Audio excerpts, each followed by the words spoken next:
Good evening, brothers and sisters. We are here again for the third and final installment of this Black Panther Party series we've been doing all month.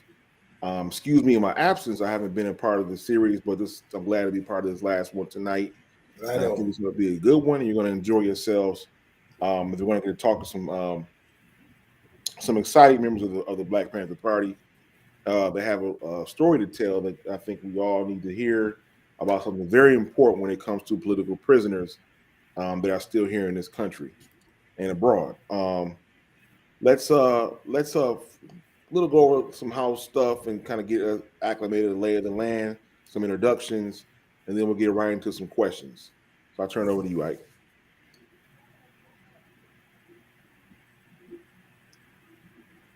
Thanks, Brother Grant. So first off, again, welcome everybody. We are happy that you are joining with us tonight.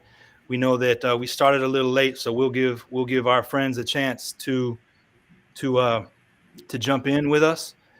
As we do, we want to encourage you to ask questions in the chat. We want to encourage you to react to what it is you're hearing, what you're seeing, because this experience is designed for you listening at home to be inspired, to find ways to get active in the ongoing struggle, the ongoing fight to free all political prisoners, in particular, those members of the Black Panther Party still imprisoned. So if you have a question, we encourage you strongly to drop it into the chat so that we can get to it. We're really good at monitoring the chat and asking questions as they arise. 360 Collective is a social commentary collective designed to confront issues of race, racial injustice. And in that spirit, we believe strongly in doing knowledge together, building knowledge together. And so this is as much for you at home, if not more so, than it is for us to find inspiration, motivation, and ideas on how to become more active, more supportive, and more engaged in the struggle to free all political prisoners and the ongoing struggle for liberation in America. So with that said, we have an esteemed panel with us tonight. We are honored by their presence, and I have the distinct honor to introduce them to you now. So with that in mind, I'm excited to introduce Yasmeen Majid. She's here with us from New York City. She's a veteran member from New York, hailing from the Corona Queens branch. And she is highly experienced and devoted her life to freeing political prisoners across the country. And so we are honored to have her with us tonight. Welcome, Sister Yasmeen. Thank you. Thank you. Next, we have another esteemed panelist with us. He is a veteran member of the Black Panther Party and also the chairperson of the National Jericho movement and a former political prisoner himself. We will learn more about his experience a little bit later on tonight. Please welcome Brother Jihad Abdulmumit. Welcome, Brother Jihad. Assalamu alaikum. Welcome. Thank you, my dear brother. Alaikum salam. Next, we have hailing also out of the Corona Queens branch in New York City of the Black Panther Party. He is also a veteran member of the party. He is none other than, and he's been with us before, we're happy to have him back, Brother William B.J. Johnson. Welcome, Brother B.J. Right on, brother. All power to the people, free all political prisoners.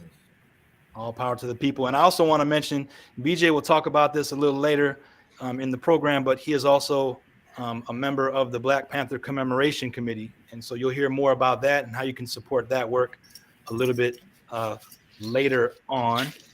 And I believe we will have... Okay, hold it. Let me add something. Go ahead, BJ. Sister Yasmeen is also a member of the committee. Without her, we can't count our finances. She's our treasurer. Okay. All right. My apologies. Sister Yasmeen is also a member of the commemoration committee along with BJ. Right on. All right. So we will we may have another member on the panel tonight. And so if he's able to join us, we will be most honored by his presence as well. But with that said, as I mentioned before, we encourage questions. We encourage reactions. Please drop them in the chat. I will be monitoring the chat as Grant goes through the discussion with our panelists. So drop those questions now if you have them. We'll get to them as soon as we can. But Grant, I think we're all right. So this first question is for the sister Yasmeen. We want to, and this is something we want to be brief on, because I know people have been probably watching this every week, but you might have somebody on that has never seen this broadcast before, that could be brand new to our platform and may not know anything about the Black Panther Party in general. So in just about 30 seconds, Yasmeen, could you tell us what the Black Panther Party is? What does it stand for? Well, the Black Panther Party was a political organization that started in Oakland, California by Huey P. Newton and Bobby Sills, and it was called it was the Black Panther Party for Self-Defense. And it was called the Black Panther Party for Self-Defense because they would go out in the community and follow the police around when someone was about to be arrested and observe. So that's how the party started in 1966, and it grew it went across the country. Young people from all over the country got involved, and there was chapters. I think it was like 48 chapters. And by 1969, there was approximately 5,000 to 6,000 young people that was involved in the Black Panther Party. And they started survival programs, and there was a servant. There were servants of the people, and believe that. And because they were servants of the people, they embarrassed the government, and it caused them to be attacked by the government. Over 28 Panthers was killed, and Panthers were incarcerated. Some of those people some of our comrades are still in prison from those days. And before we really talk about the party, we need to talk about our political prisoners, because while the government denies that political prisoners exist in this country, we in fact do have political prisoners. And right now, there's 8 Panthers that's still in prison. And I just like to call out their names so that we can bring them into this conversation. And we'll be able to, the comrades that are here will be able to speak about our comrades, and so that you become more aware of them, to help support, bring them home. We have Ed Poindexter, who has been in prison since he's been in prison for 52 years. We have Joseph Bowman. He's been in prison since 1971, 51 years. Sundiata Okoli, 1973, he went to prison. He's been in prison for 49 years, and he's 84 years old. We have Veronza Bowers, 1973, 49 years, and he was scheduled to come home over 16 years ago. Kenny Whitmore, 1977, he's in Angola prison. He's been in prison for 45 years. We have Mumia Abu Jamal. He's been in prison since 1982, 40 years. We have Imam Jamil Al-Amin. He's been in prison since 2000, 22 years. And lastly, we have Kamal Siddiqui, who's been in prison since 2002, 20 years, on a case that was over 30 years and he was convicted of. So these are our comrades, and we cannot forget them. And as Panthers, we always need to speak about our comrades, because the political prisoners, they are the true vanguard. Right on.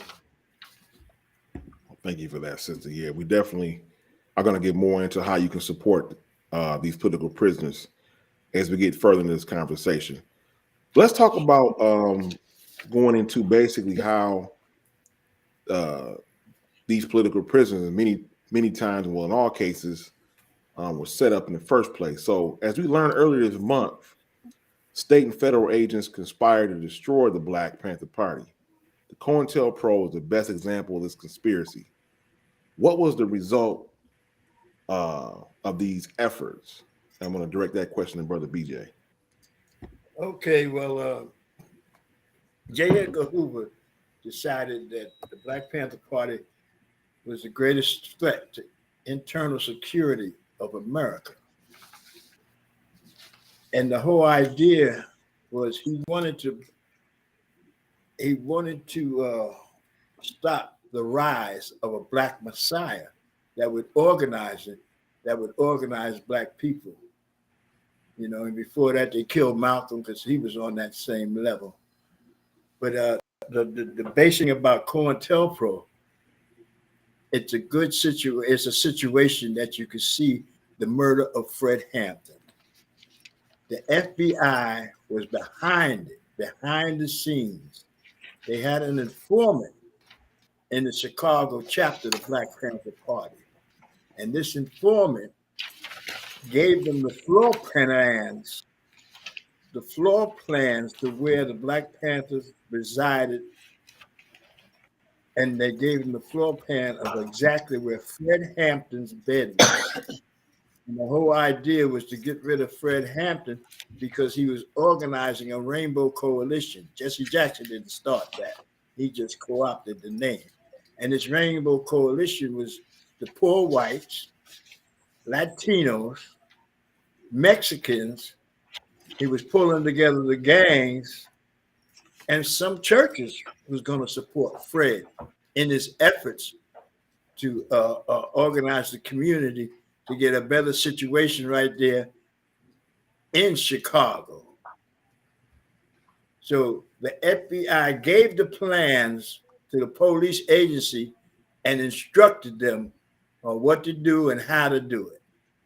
And when they killed Fred, the FBI backed off and like, oh, well, we didn't have nothing to do with that. And that's an issue of what COINTELPRO do. They were devious. For example, Geronimo Pratt spent 27 years in prison for a crime he did not commit. And it was the first case that Johnny Cochran lost. And it took Johnny Cochran 27 years to exonerate Geronimo and get him released. And the reason why, there was an informant in the defense team, which this did not come out until 27 years later. And because of that one informant planted by the FBI via COINTELPRO, Geronimo was able to be released.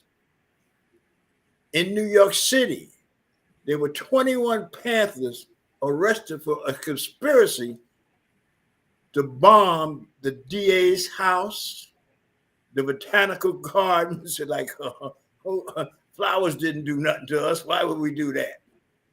Department stores in New York City.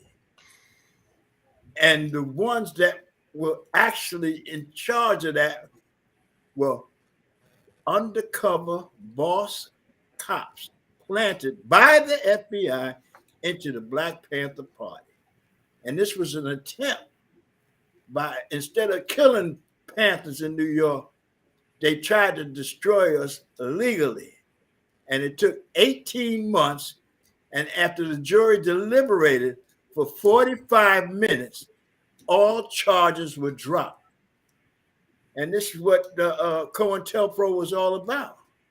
Trumped up charges, informing, divide, and conquer.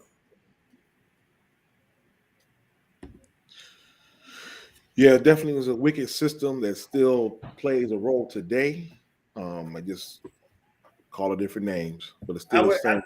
I would like to ask Brother Jihad to add. He has something he can add to that too. Go ahead, brother. Yes, as Comrade BJ, first of all, greetings again, everyone, and thank you for the opportunity to present. But just to add on to what Comrade BJ was saying, you know, the treacherous aspects of the counterintelligence program unique thing about that, well, the interesting thing about that, it was proven to be illegal under the Frank Church Committee. And guess what? Today is legal by any other name, of course. So now you had all the egregious or reprehensible things that was done to undermine Black leadership in the community and targeting the Black Panther Party as number one public enemy. And so all those skullduggery and wicked entrapment things that they used to do to us, including outright killing us, now it's pretty much it's legal. It's legal. I mean, they changed the name. It's a wrap. They beguiled everybody. People kind of like, you can't see the forest for the trees. It's all part of our genocide. It's so systemic and historical. Kind of blends in with the nature of our oppression. But it's legal now. Counterintelligence program, illegal. Nothing ever was done about that. And here we are today by any other name in numerous different programs and legalities of what the FBI can do in terms of our privacy, our entrapment, the length of our sentences, the continued oppression in our communities, and always on the radar looking out for any Black leadership to rise its head, as they say, the Messiah, to make sure that that never happens. And as a result, sisters and brothers, it hasn't happened. We're so discombobulated in a sense. Then this is a result of target efforts by the government to make sure, that we don't gain our independence and our liberation. So that's what I wanted to add to what our comrade BJ said, how it impacted us then as an organization, as a liberation organization and movement, and how it actually impacts us today. The more things change, the more they remain the same. Right on. So let's stay on you, brother. I have a question specifically for you pertaining to your imprisonment. I understand you served 23 years in prison before finally being released. I'm glad to have you in the flesh today. But how did that experience change or impact your life being locked away for 23 years? Well, first of all, I never regretted a day. It's all part of the movement. I had a good crew for the audience to know that I was captured on some bank expropriations, and we went down in a ball of flames, so to speak. My other three comrades, the two of them have passed away, and they were we was in the Black Liberation Army. One is Lorraine Alexander. I lost contact with her over the passing of time. She just ended up doing a couple of years, and I lost contact with her. But Eric Stitchell Davis, and Elijah Wolf Abrams, they passed away, all up living up in Rochester, New York. But that's another story. Now, one from COVID and one from a heart attack. But these are unsung warriors, and so we were really throwing down. So I'm proud of that. And for those who's not connected with the history over 50 years, that when we were fighting for our freedom, and that was not going to necessarily be accomplished financially by bake sales and giveaways on the street corner. We were fighting for our freedoms. And if somebody cannot relate to that, then I ask you to take out a history book, and any picture that you see of Nat Turner, Sojourner Truth, Harriet Tubman, when you look at them, do you see a criminal or do you see a revolutionary, a hero or heroine? However you view them is how you view us. So I'll just leave it there on that point. But it changed my life, comrades. I make a joke about it, say that, and this is totally a joke, but because when you are incarcerated like that, when you're captive like that, it keeps the line of demarcation between you and your enemy very clear. Whereas on the street, with the infusion of drugs and crack cocaine into our communities, and just the bedazzlement of capitalism and hanging the carrot out in front of you, and people chasing it, and all the TV and the media, and how it kind of like depoliticizes us, so we can't necessarily always see the reality. In prison, you do see the reality. And I make a joke, brother. I said, if I didn't do all that time, I probably would have been some Uncle Tom congressman, Yeah, who? Dad? Who? Oh, yeah, he's that guy in down in Virginia. Yeah, he hasn't done a single thing. Oatmeal man, as Gil Scott Heron said, in politics for 40, 50 years, and he can't account for anything. But interesting enough, my comrade, I just to answer the question briefly, is that being in the Panther Party and going into prison and being with my comrades in prison and working out and training, which hopefully later on I can maybe share some stories with our comrade brother one that comrade Yasmeen mentioned was Kamal Siddiqui, who was the first comrade I seen actually in the prison besides my own co-defendants. Yeah, he gave me my shahada. He gave me the person that you know is Jihad Abdulmumit. Well, that name came from Kamal Siddiqui. I got some interesting stories to share about that if time permits.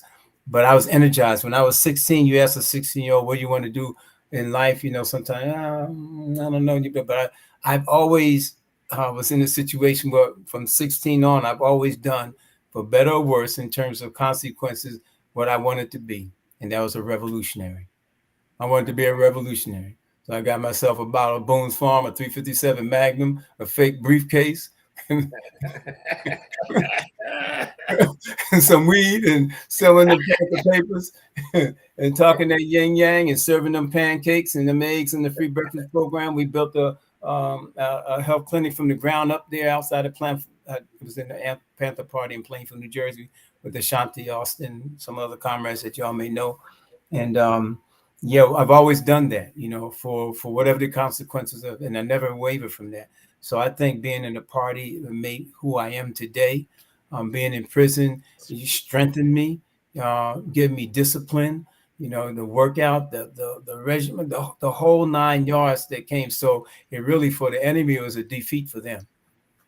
Like Huey said, prison, where is thy victory? Right on. So you didn't decide to become, if you know, obviously you didn't become some type of politician, but I understand you are the chairperson of the National Jericho Movement. So just a question about that: what is the purpose of this movement, and how did you become involved in it? Yes, it's that movement, that organization was called for and started in 1998 by recently, well, can't say recently released anymore, but Jalil Muntaqim, who's been out now over a year, and Bubba Herman Ferguson and comrade Sister Safia Bukhari, both of them passed away. And there's a movement to support and campaign for the freedom of all freedom fighters. And when I was still in prison, I did federal times. I was still in Lewisburg Federal Penitentiary at the time. When it started, they adopted me as a political prisoner. And when I came home in 2000, sisters and brothers, I couldn't associate with anybody while I was on federal parole, and they were really hawking me, particularly after 9/11. They were really hawked it up. My name is Jihad. Thank you, Kamal, for that. And they was on me. And even at my job, just shadowing me and stuff like that. So I did not come in contact with any comrades at all during the 6 years I was on parole. I got off in 2006, and then kind of like migrated my way into the movement. I was asked to be the interim chairperson of Jericho, and I was that around 2009. And then after they have the elections with the organizational process, which I won't go into necessarily right now, but every 2 years you elect whoever you want to represent you in these positions. And I was nominated and elected chairperson, and I've served in that capacity. So what Jericho does, real briefly, sisters and brothers, is that when we say campaign for the release of political prisoners, it just kind of like it's evolved in different ways over a period of time, you know, and this complexion and who's involved as things would go from 1998 to now. You know, we're talking about 24 years. But basically the mission hasn't changed. And so representing, I mean, some political prisoners we'll talk about today probably, and as you talked about in the previous program, have their own support tight defense committees. Right, some do not. So those that do, Jericho kind of positions itself to be there to support in a humble way, financially, whatever we got to do. You know, those that do not, we try to be in the vanguard position, try to secure a lawyer, take care of their medical needs, get a third-party medical intervention, write letters, pay for families to visit. We visit. If they're in the hole, we go there, you know, and then quite naturally targeted letters to parole boards and commutation, compassionate release, things of this nature. So it's really on the grounds, real active representation of our freedom fighters that's still in there. So as a chairperson, I kind of oversee that operation. We have chapters in various parts of the United States, in Portland and Oregon and Los Angeles and Oakland and Boston and Rhode Island and down South Atlanta, Richmond, Virginia, by the way, that's where I live now, Richmond, Virginia, in New York City and Philadelphia. So we have chapters throughout, and we try to be a real solid support to all those other beautiful, wonderful, down-to-earth organizations and individuals that are supporting our freedom fighters. So we represent ourselves powerfully, but humbly at the same time. Well, it's truly a blessing to have you home all these years and have not re-entered the system like so many had probably thought you would. Now, along the lines of that, we understand there are definitely political prisoners that are still in prison, which is why we're here tonight. But there also have, let's focus our attention on some incarcerated Panthers who have been since freed. And Sister Yasmeen, could you talk about that a little bit? Well, currently we have, originally we had over 20 Panthers. When I got involved, actually I got involved with Jericho. And BJ, myself, and Bull along Sophia, and creating one of the first T-shirts for Jericho. That's right. It was created by Brother Bull for the march was in DC, and so like I said, it was still prison at that time. Now we're down to 8. Those that are free, we have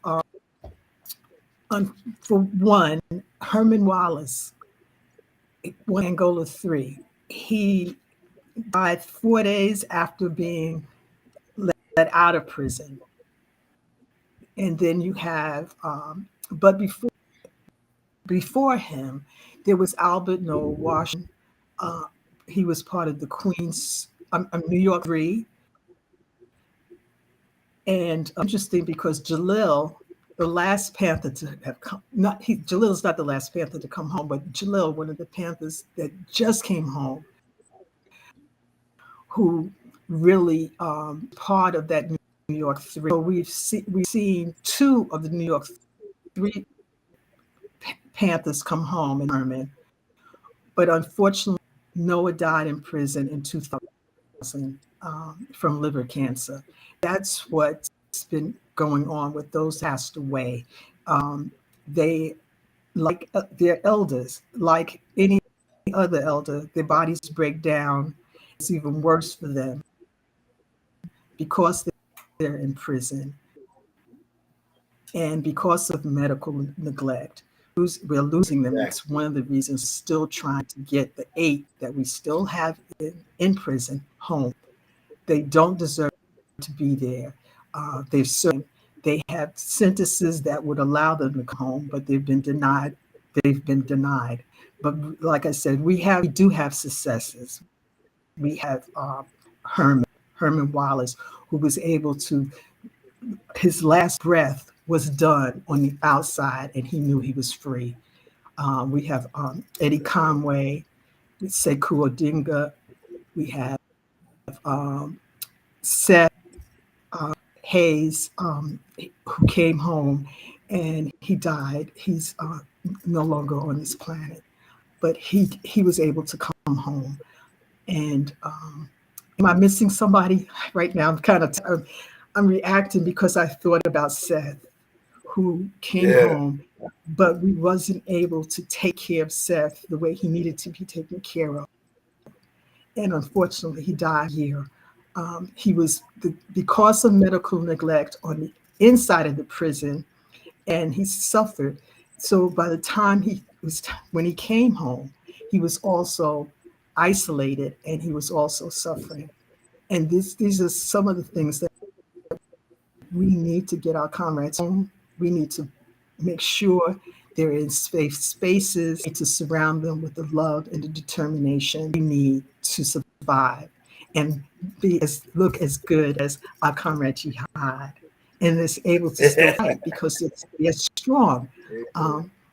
Last year, at the end of last year, we lost another soldier, comrade Russell Maroon Schultz, but he was home. He was able to come home. But unfortunately, he he died because, and they knew he was dying, and that was the reason that they allowed him to come home. But that was victory for us, because we've had comrades that, like Noah, I want to say like Noah, they knew he was dying and they wouldn't allow him to come home.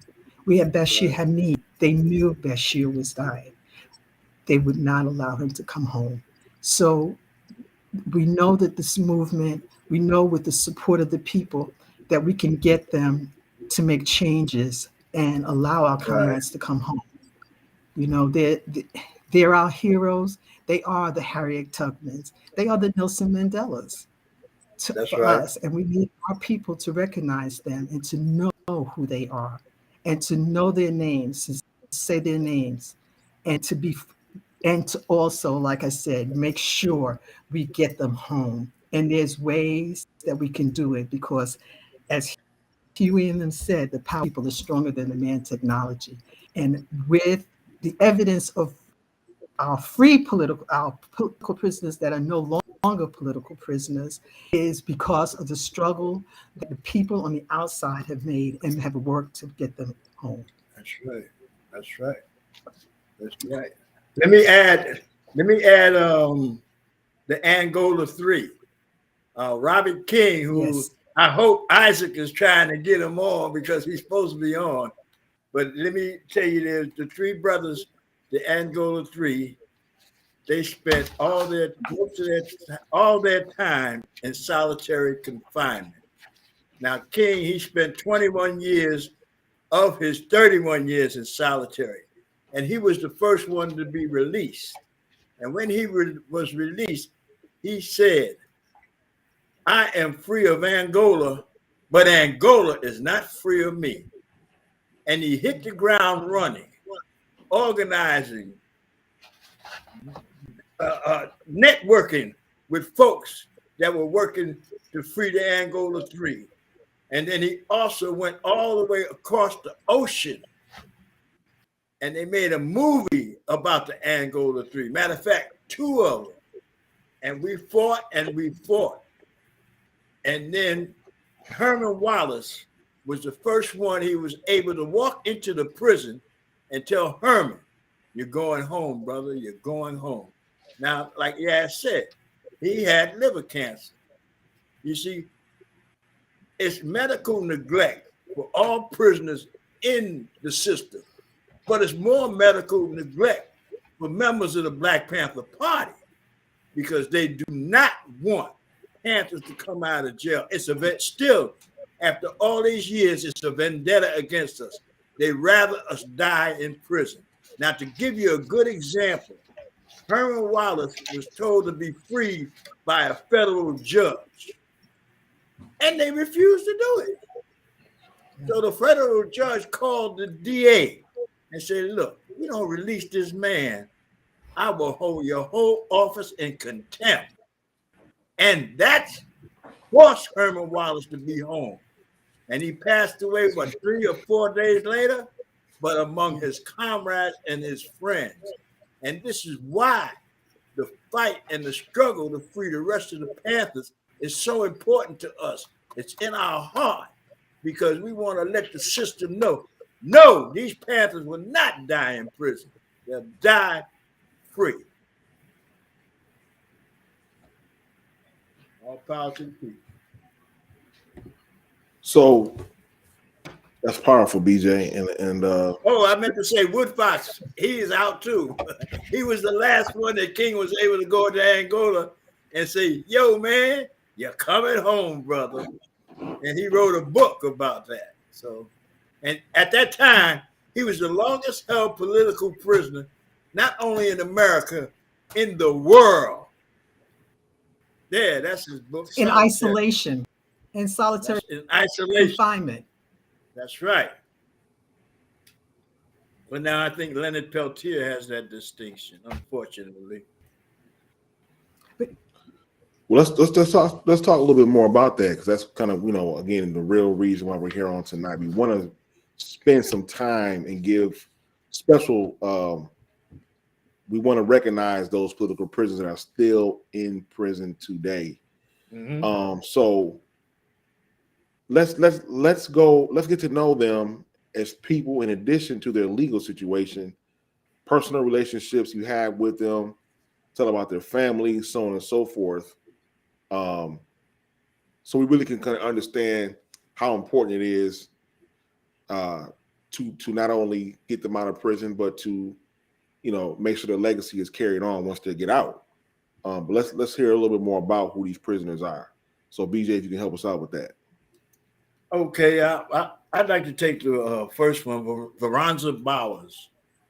Now, he was given the 30. It was mandatory parole after 30 years. Now, this brother was on his way out the door, gave all this stuff away, his commissary, his clothes, and as he was leaving, they rescinded it. The DA rescinded it. They went to court the second time. They said, okay, release him. They rescinded it again. And he's been, let me pull it up.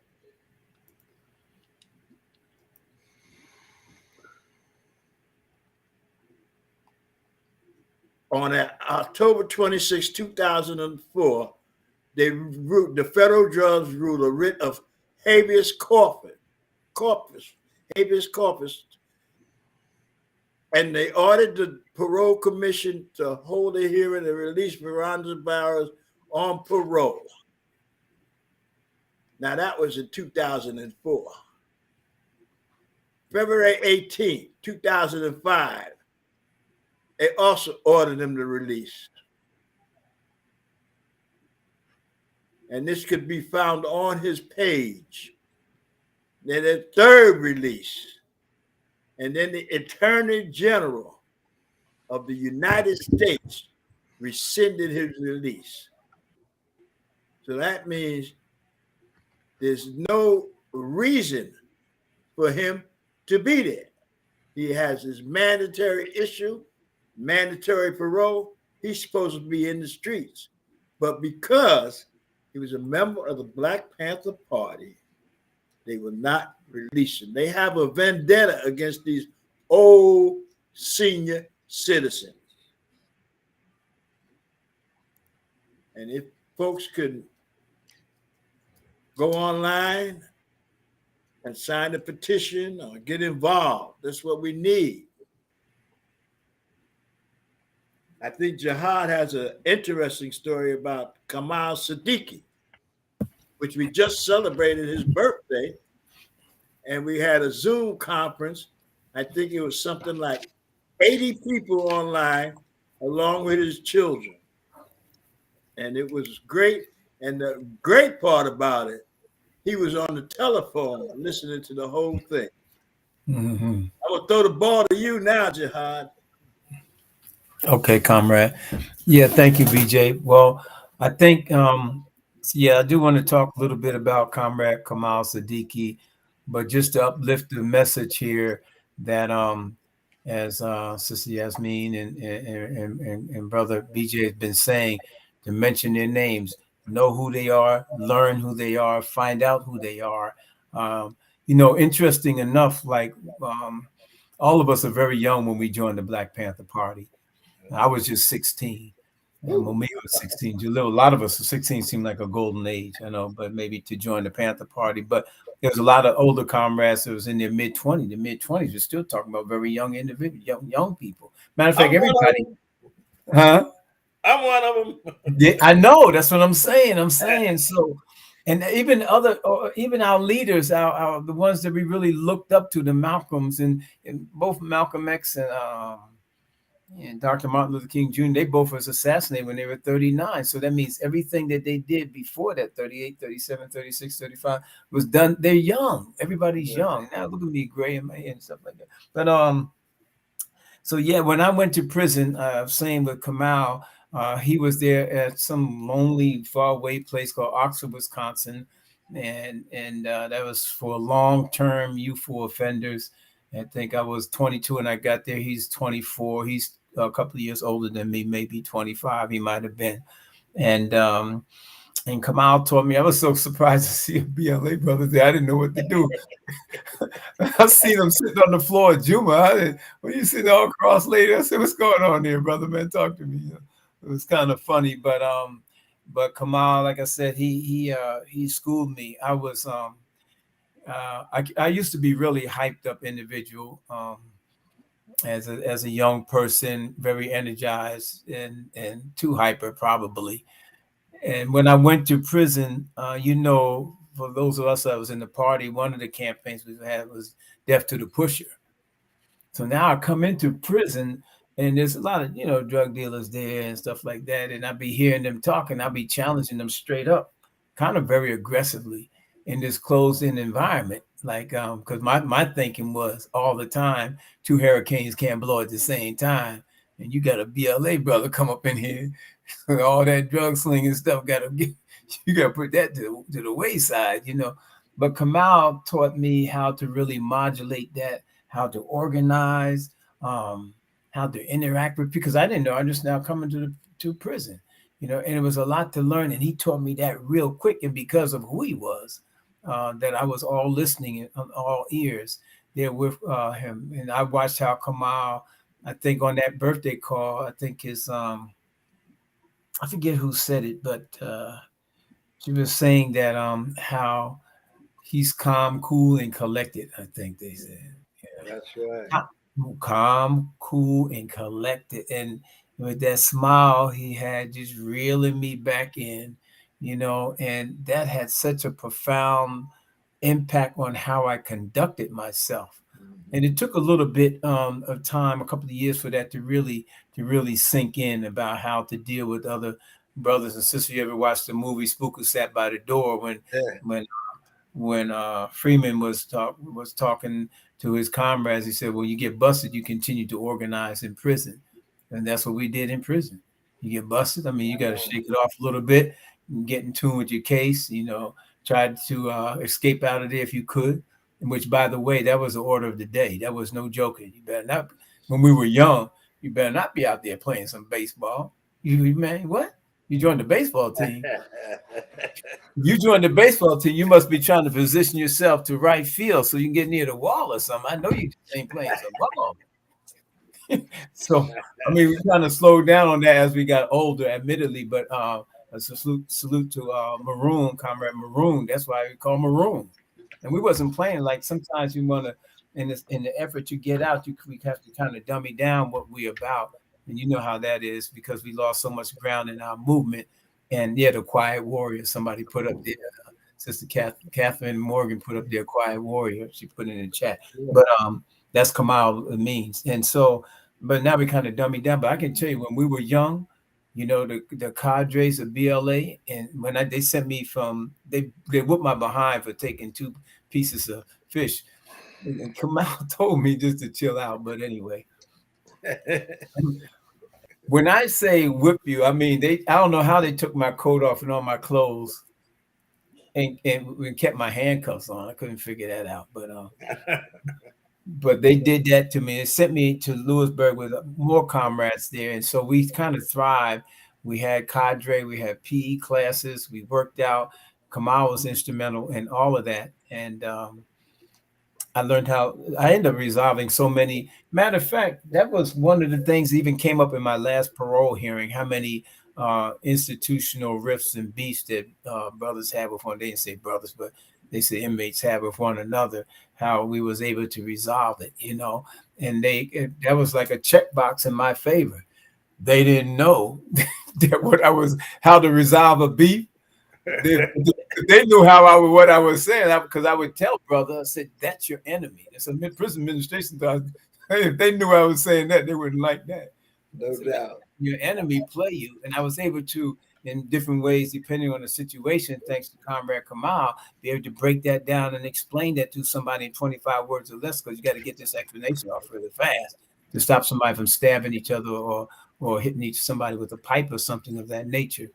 But yeah, so Kamal, now that he's been back in prison since 2002 on some old funky case, and I will say this, comrades, real quick in closing my part on Brother Kamal, that we're realizing as time goes by what really happened. If you ask yourself right now, what gets a comrade out of prison, there's certain things that has to really, really happen. Number one, as Yasmeen and BJ said, we got to constantly keep the information out there, uplift their names so that their legacy is not forgotten. And so people become more involved. The energy of the people, all power, like I said, the power of the people is greater than man's technology. But we also have to make sure, and this is the real talk now, that somebody's being down 50, 60, 70, well, not 70, not yet, years like Ruchell McGee, but they have to have lawyers because in spite of all the demonstrations and rallies and meetings we can have, generating the strength and energy around supporting a brother, in prison, or a sister too, if that be the case, then you still need at the end of that arrow somebody to walk the information in, take it to where it has to go, bring the information directly out, walk it in, bring it out.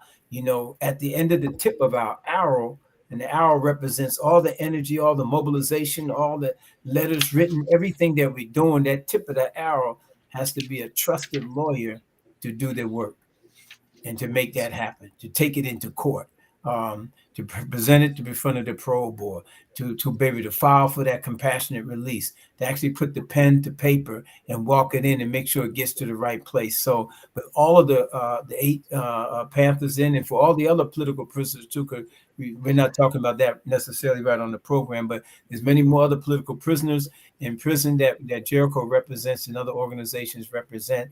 I heard BJ just mentioned Leonard Peltier when he was talking. And so, but at the end of that, there has to be that lawyer. And that's money, sisters and brothers. And There so you go. one thing that you can do besides putting it on your social media, just pick a prisoner, adopt a prisoner, send them commissary. If they have a lawyer, find out, or if they have a legal defense team, find out where to send the money, to There help. you go. Because you have to pay for them lawyers. That's it. You got to pay for the lawyers.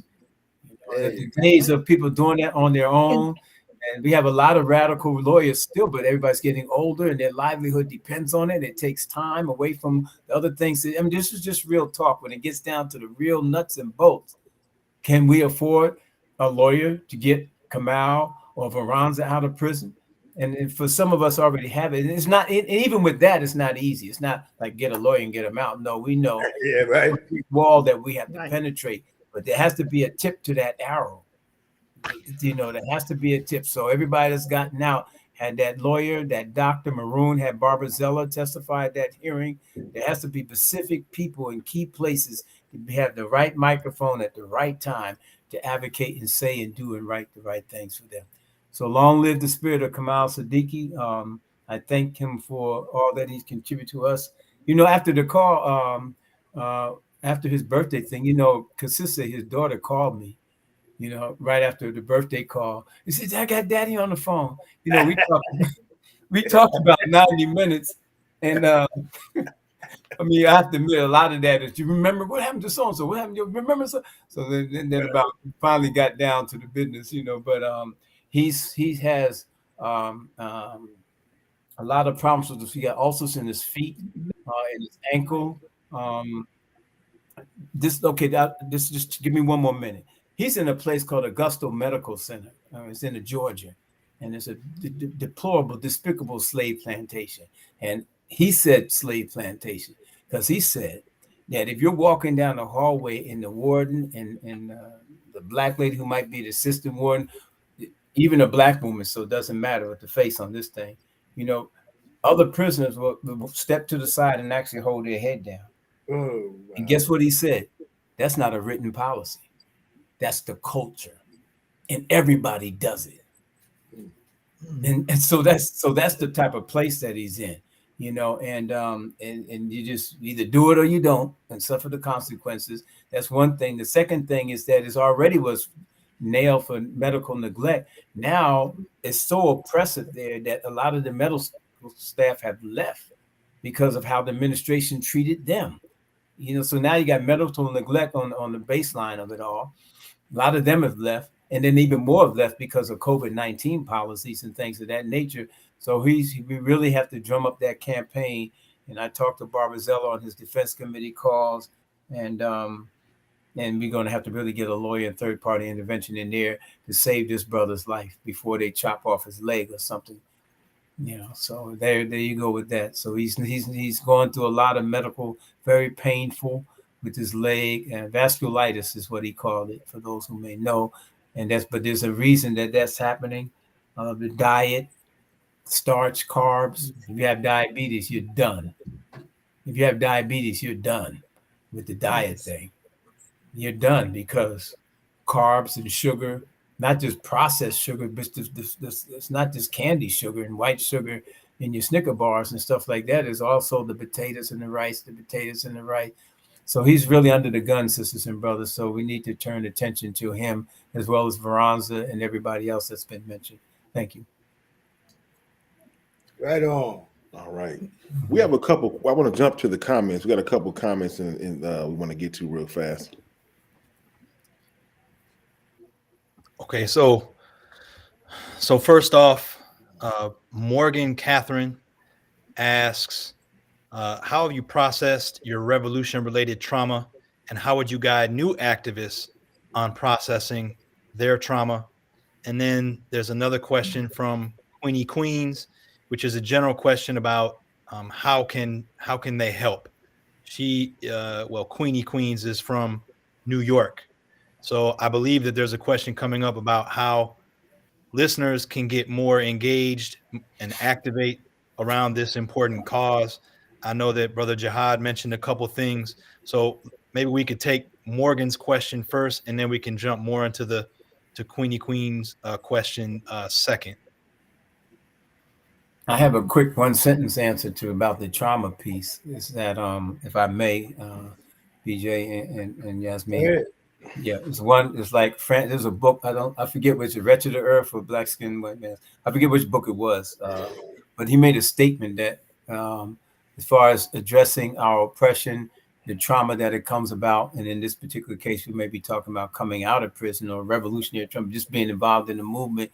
He says actually being your continued involvement in the movement may be the best therapy that you have. So let's look at that in 2022 and just take out the word revolutionary for a minute. All right. And just break it down to another level, as it is with activists today and things of that nature. All right. So I'm a case manager. Actually, just ironically, my job here in Richmond is going into the prisons and jails doing HIV testing. And I started a program in Lewisburg with Dr. Matulu Shakur and Tim Blanc and Ricardo Jimenez with the FALN. It was HIV/AIDS awareness. I just did it to get out of prison, by the way. I wasn't caring at that time. But now I became aware of it, and just so happened I got a job. And I had this job for 18 years. And actually, after doing 23 years in prison, I was going to the prisons and jails to do HIV testing and teach classes. And I tell brothers that, try to get them to be sisters, because I go to a couple of female institutions, that when they come home to try to find some type of involvement in developing their community as a therapy, and even if you consider it like, quote unquote, giving back, because a person hit me with that one time in the interview. I see you work there, you're giving back. But I checked them on that. I said, no, I'm not giving back, because I never took anything away. So giving back, you committed a crime against the people, you might be giving back. So that's all, keeping it real. But I said that this whole thing of helping, that's one way. Another thing is we need our own Black therapists in our communities, where we can talk things out.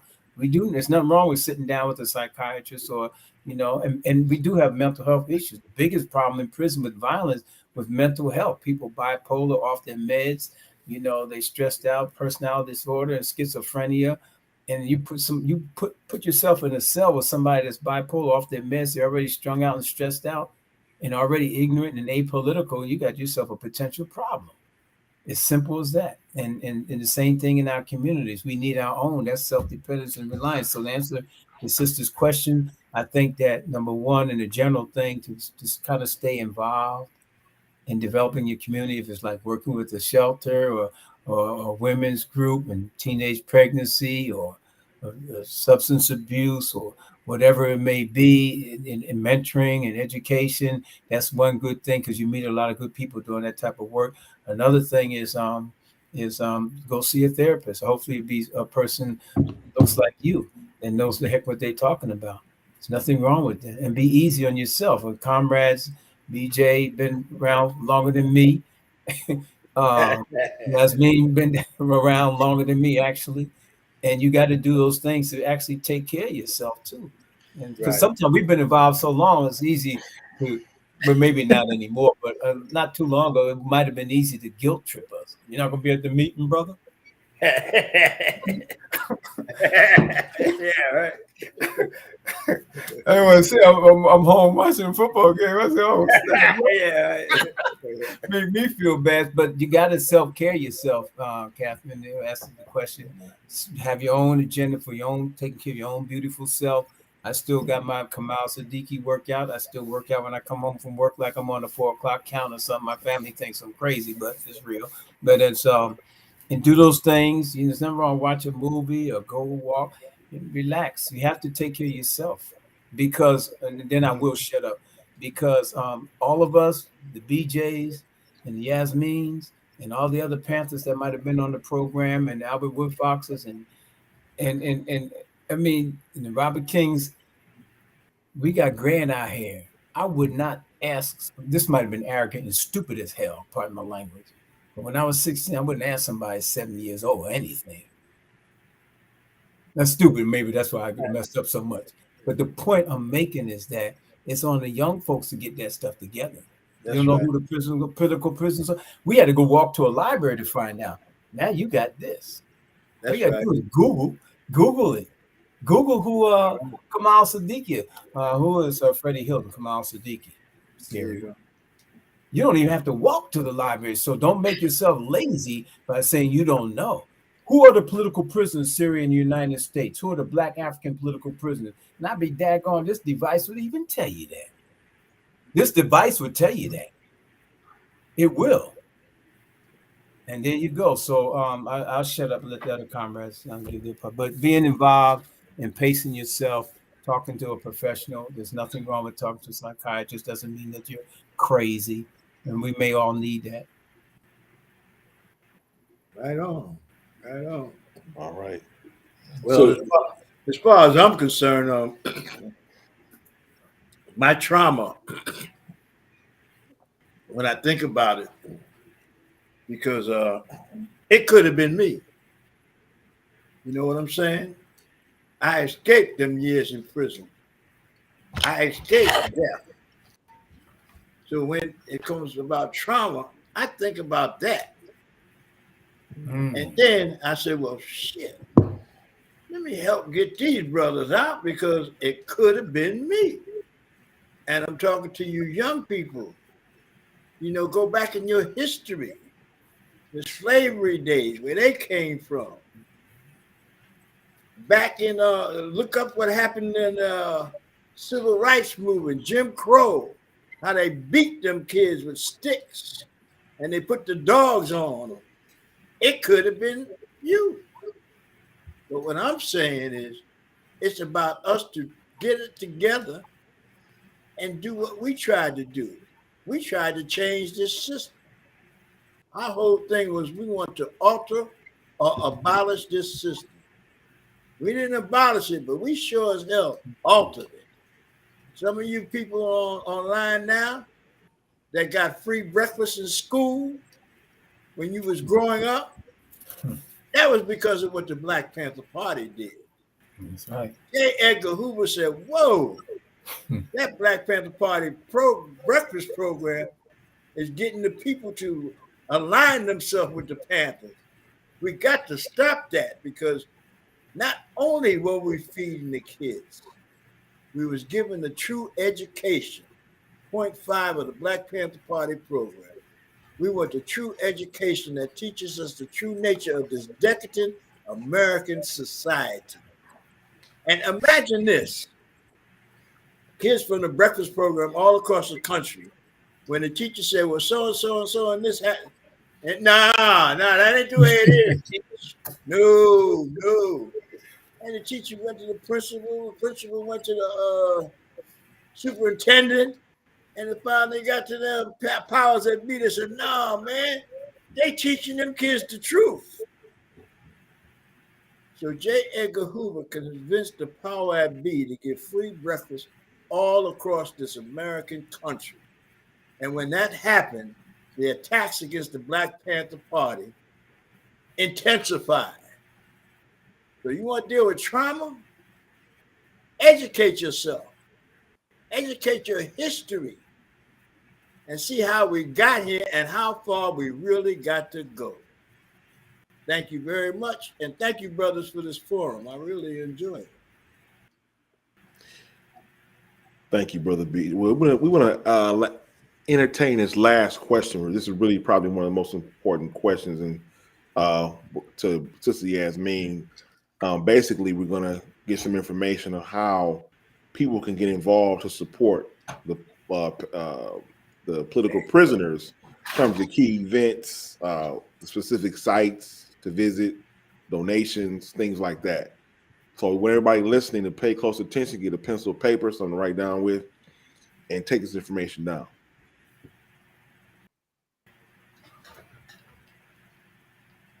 One place that you can go to help support political prisoners is the National Alumni Association of Black Panther Party. We're a 501c3 organization, and our mission is to help support political prisoners. So there you could go and give a donation. And like Jihad said, there is the lawyer fees. But I also want to remind you that no amount is too small to contribute to the support of political prisoners. You can also go, the main place to go to find out who our political prisoners are, because they do identify them, is the Jericho movement. And you will be able to find out and write to political prisoners. That's one of the main things. You should write to them, communicate with them. Possible, if you live in the area, you could visit them. And so you could get an up close and personal look at who they are. So that too could help. A number of the political prisoners have support groups, like Sundiata Okoli right now. His group is called Bring Sundiata Okoli Home. So if you look up that, you'll see his campaign. And then you have Free Kamal Siddiqui.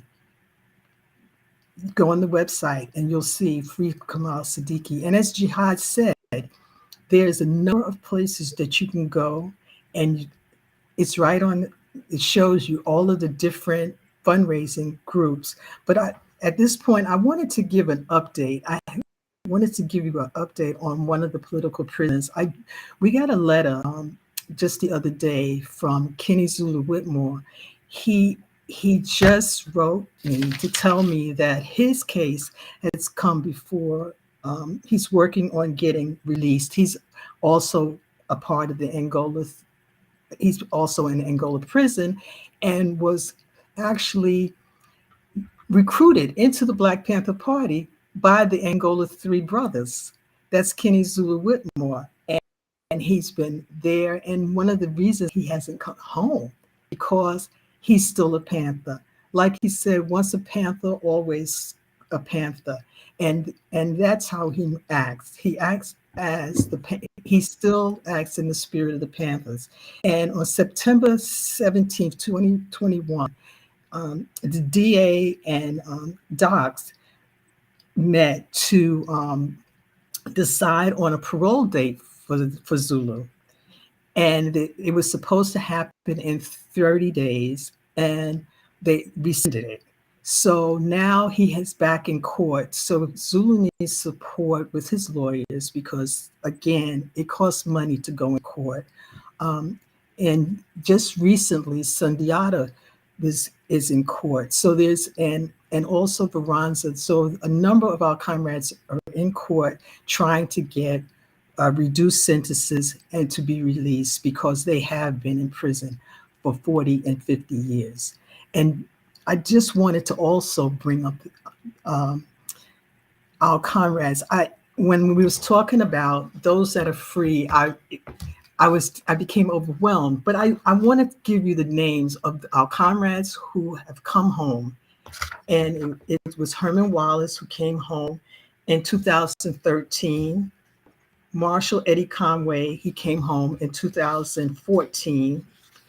Sekou Odinga came home in 2014. Albert Woodfox, 2016. Herman Wallace, 2018. Robert Seth Hayes, 2018. And Jalil Mustakim, 2020. And Russell Maroon Schultz came home in 2020. Those are our Panthers that were freed. Our Panthers that have joined the ancestors while they were in prison was Kwasi Balagoon in 1986, Albert Noah Washington in 2000, Teddy Jahi in 2001, Warren Wells in 2001, Bashir Hamid in 2008, Mondo Lunga in 2016, and Abdullah Majid 2016. And last was Chip Fitzgerald. He was at that point one of the longest held political prisoners. He had already been in prison for over 50 years, and he died in 2020. So again, I just want you to know that these brothers need to come home, and their elders, their grandfathers, and they need to be home with their families, those that we can get home. So we have eight that we need to fight for. We need to get them home. And there is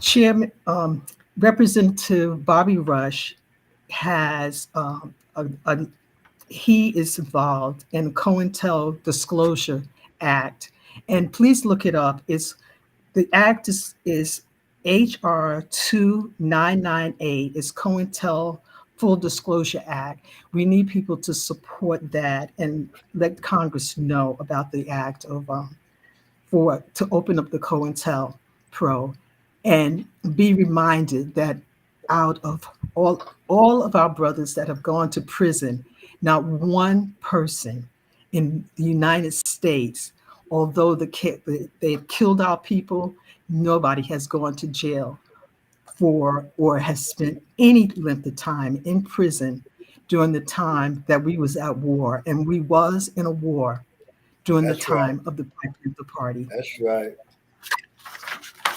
And we have to be mindful of that.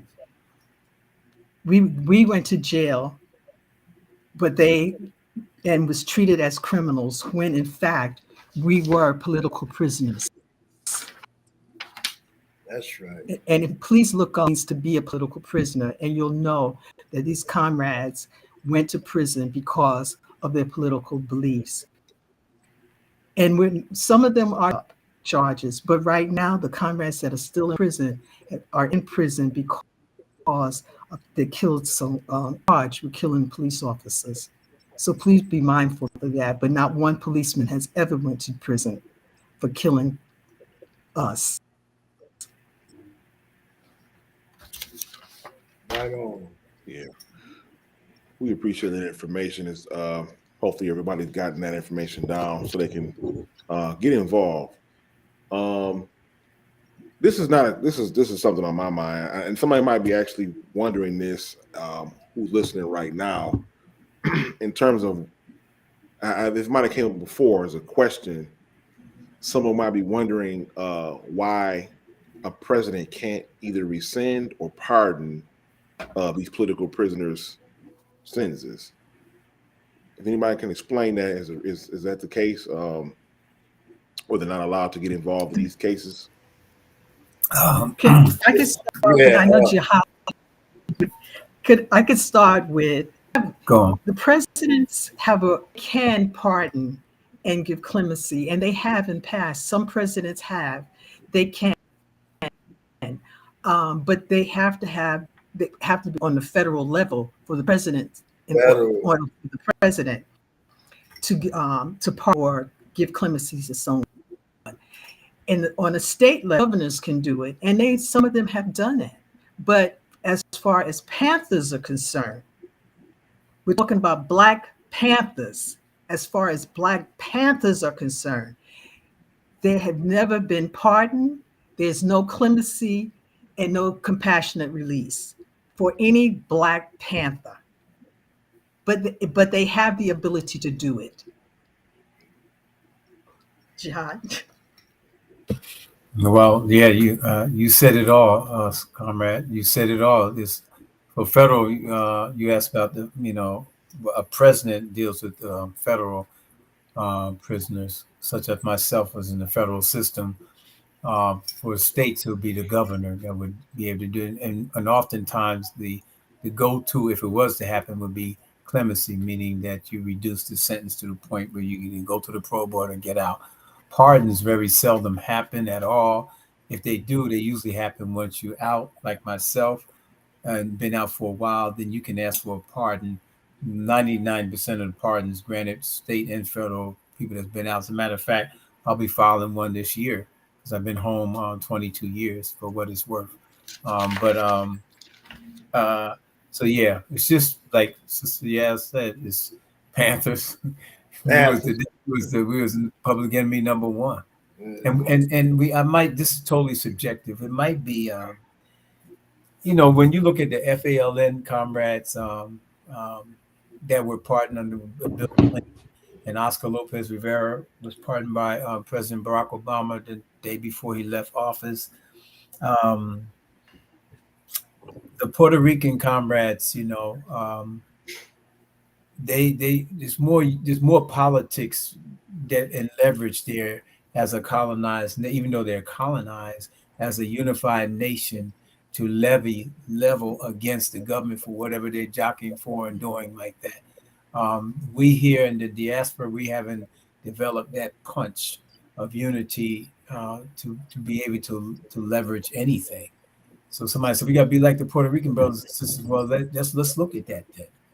When you're in from another land, I mean, it's just like this here, and then I'll shut up. It's like, and I know I'm getting off the question a little bit, but in prison, Black people that go to the West Coast in the federal system, we're really united because we're we're off the East Coast. We out there in California, Midwest, man. We got these Aryan Brotherhood and the skinheads out there. We're tight like this. I don't care where you're from, New York, Jersey, anywhere on the coast like that, we're together. You bring us back to the East Coast and we may not be together. Now, what neighborhood are you from, Joe? You know what I mean? It's so if that may be kind of like too broad of a brush, but a lot of times when you can identify with the land and still hold that affinity to it, they're in a land that they can still maintain that kind of identity. We're in a place where we kind of lost in the sauce, where we cannot wield that leverage yet. And I say yet because one day I believe we will. All right. Thank you for that. Just was on my mind. I know maybe someone else might have been wondering the same thing, especially when Barack Obama had some of the most, I think he might have had the most pardoned, commuted, and rescinded convicted felons of 1,927 people. But anyway, before we close out, I think that's applaudable. I just want to say that's applaudable, but it wasn't us, and it wasn't us. It just ignoring our didn't have revolution. anything to do with Black folks in resistance. It didn't have anything to do with us. And if Obama was truly in to happen, he should have freed Leonard Peltier. Exactly. And he didn't. Exactly. So please, someone look at what Leonard Peltier and Barack him. Out of all of the federal, I'm not saying he shouldn't have freed some of us, but out of all of the political prisoners in the federal system, Leonard should have been freed. Wow. Well, we hope after tonight that some movement will be made. We hope that we've actually done. We know we've done something great tonight, but actually, we hope that we've gave a knee-jerk reaction to people to be able to move on this and actually get involved and to feel compelled, not just being only compassionate and being caring and kind, but actually know this is the right thing to do. This is just the right thing to do to get these brothers home. Isaac, I know you might have something before we wrap it up, if you want to come back on and give some remarks.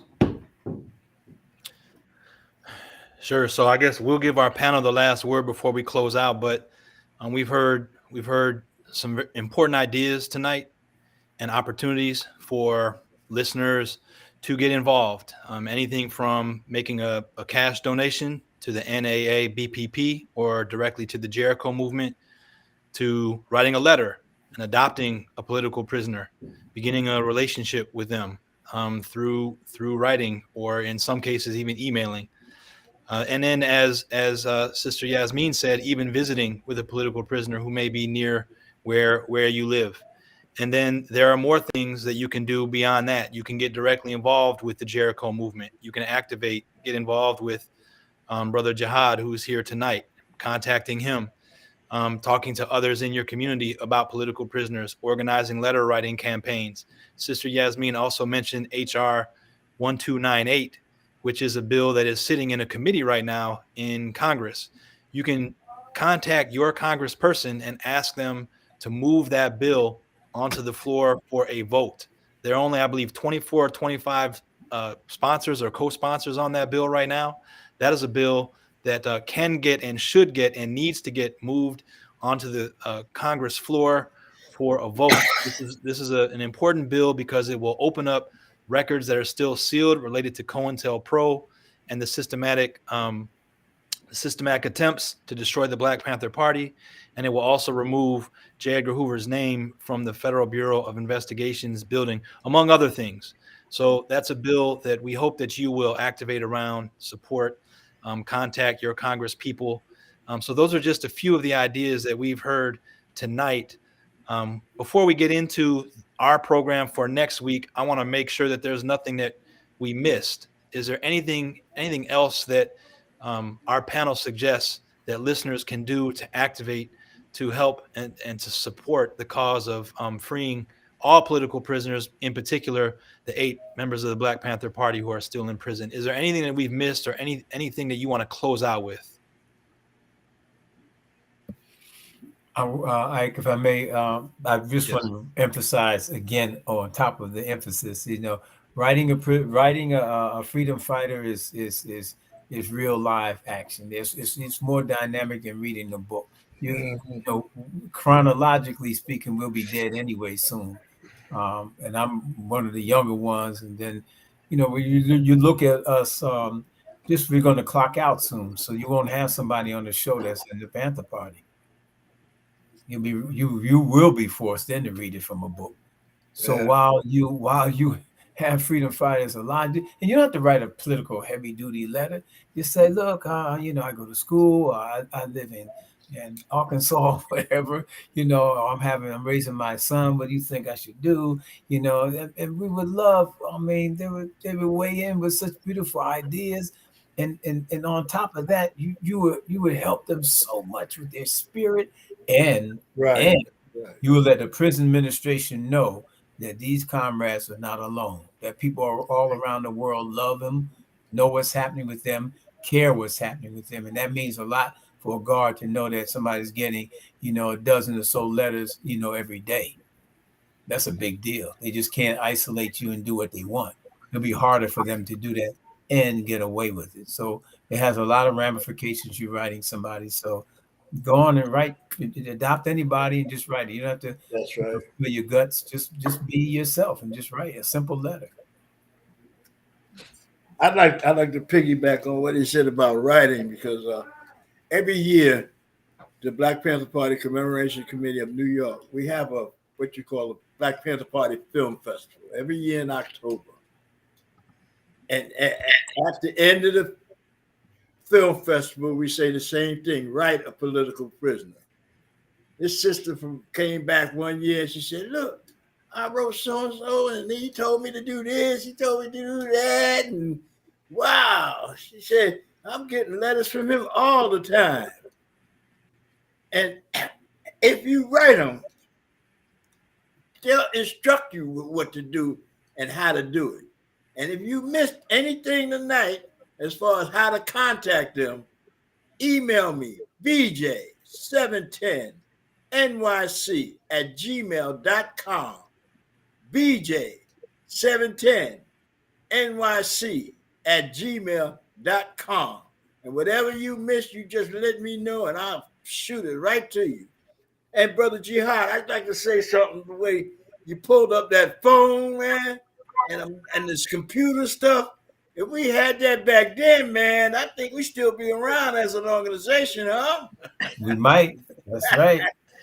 I don't even know how we did it back in the day. If we supposed to meet somewhere in Times Square, you got thousands of people on the street. You got to find the phone booth. But I don't even know how we did it.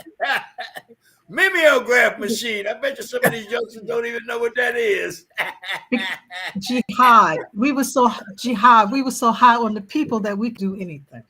That's right on, right. sis. And we did it. That's right. No doubt. We sure did. It's that Panther newspaper, that 25-cent Panther newspaper. That's right. That's how we did it. That's right. All right. So Grant, just one last thing. I know that you're going to close. Just want to call attention real fast to our next program. This is happening next week at 8 o'clock Eastern time. Our program is called Activating for Reparations. We have a special guest and we have more on the way who are in the process of confirming with us. But right now we have Deidre Farmer-Paleman. She's the executive director of the Restitution Study Group. She has a wealth of knowledge around the issue and cause of reparations. She'll be joining us next week to give us all ideas about how we can activate around the cause of reparations, not only nationally, but in our own communities as well. So we hope that if you enjoyed this program, that you come back next week and do the knowledge with us as we activate for reparations next week, Thursday, March 3rd at 8 o'clock Eastern time. Right on. All right. Definitely want to come back for that.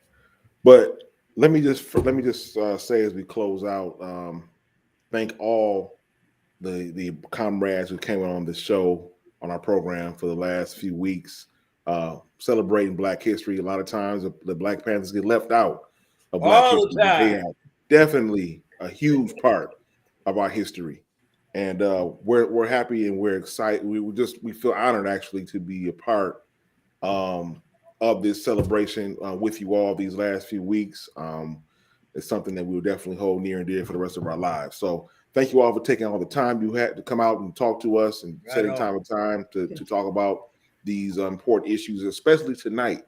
We're talking about freeing the political prisoners that are the 8 that are still locked up after so many decades behind bars. So we hope that we have influenced someone tonight.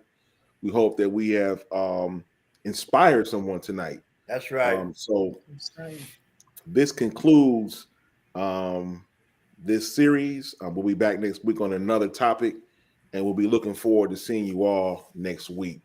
So, brothers and sisters, thanks again, and everyone else. All power to the people, real power to the people. Free the land, power to the people. Thank you, Brother G. Thank you, Brother Power Ike. to the people. Thank you very much. All right. Thank you very much for what you guys do, man. Free all political prisoners. Free them all. Free them all.